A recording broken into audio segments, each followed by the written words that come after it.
Hi, I am Nikkon. I have been working as a freelance lecturer and a wildlife photographer over last decade and a half. I started my career as a BNHS researcher at Keoladeo National Park, Bharatpur.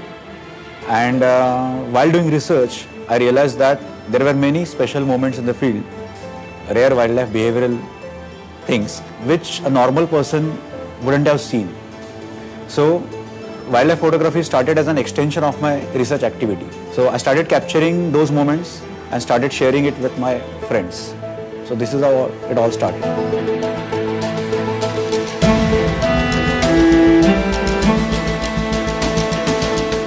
Like 17, 18 years, what I have seen all over India during while doing wildlife photography is that everywhere there has been degradation of landscape all over India, and except certain protected areas, national parks, elsewhere it has been like rampant development. So like it's really a sad situation.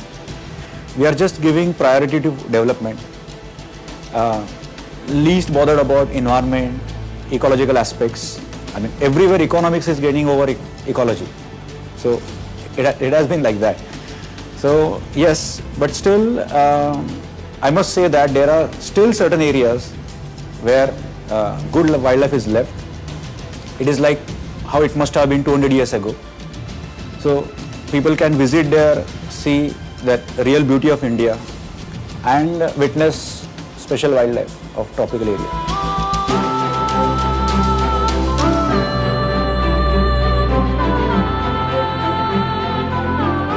Even I have evolved over the years.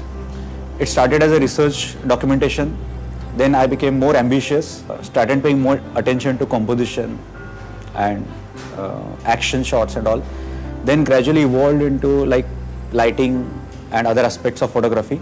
I have been documenting wildlife like all over India, and in last like decade and a half, I have accumulated more than 50,000 images. And when I look back at that collection, what I see is that it has become a good reference point, reference work, like what it was previously, what it is now.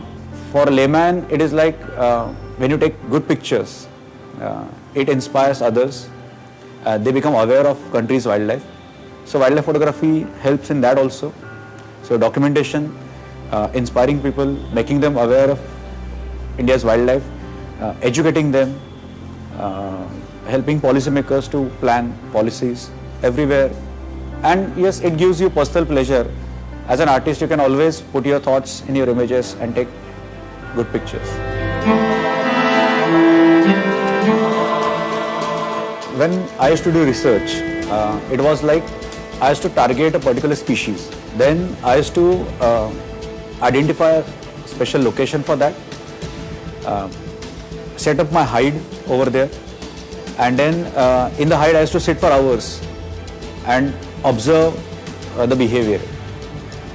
Camera was added later on to capture, to make it authentic, to convey the things. Now, as far as equipment is concerned, I started with Pentax K1000 about 20 years ago.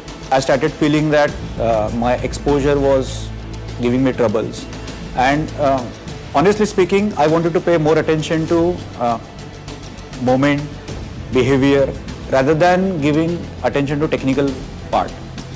And that is why I shifted on Nikkon from Pentax, started with FM2, and immediately there was a difference in the images. I mean, FM2 is a legendary camera. Even today I have it. And then F90X, then F5, and then added all the lenses from 14mm to 500mm, everything. This would be the first piece of advice, that rather than shooting random images, focus on one species, even if possible one individual. Because you know what happens, just like humans, animals, they have their individual behavior.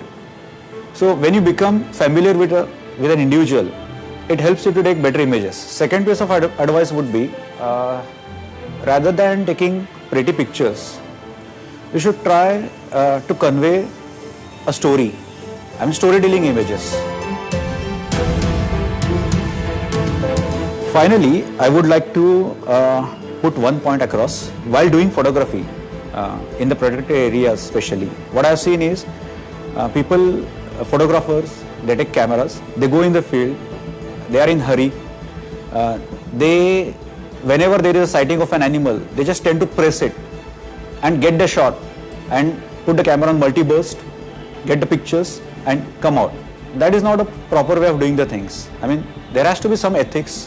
You should not press an animal. You will never get a good picture by pressing a tiger, because it will be conveyed through its eyes. The animal looking at you in the camera with a fear in its eyes will never give you good shot. Many times while doing bird photography, I have seen a tiger coming on the road, but without any proper lights and all. So I just enjoyed its presence without even taking a picture. Just keep looking at it through your viewfinder, and when there is an inspiration to convey something, press the shutter. That should be the process.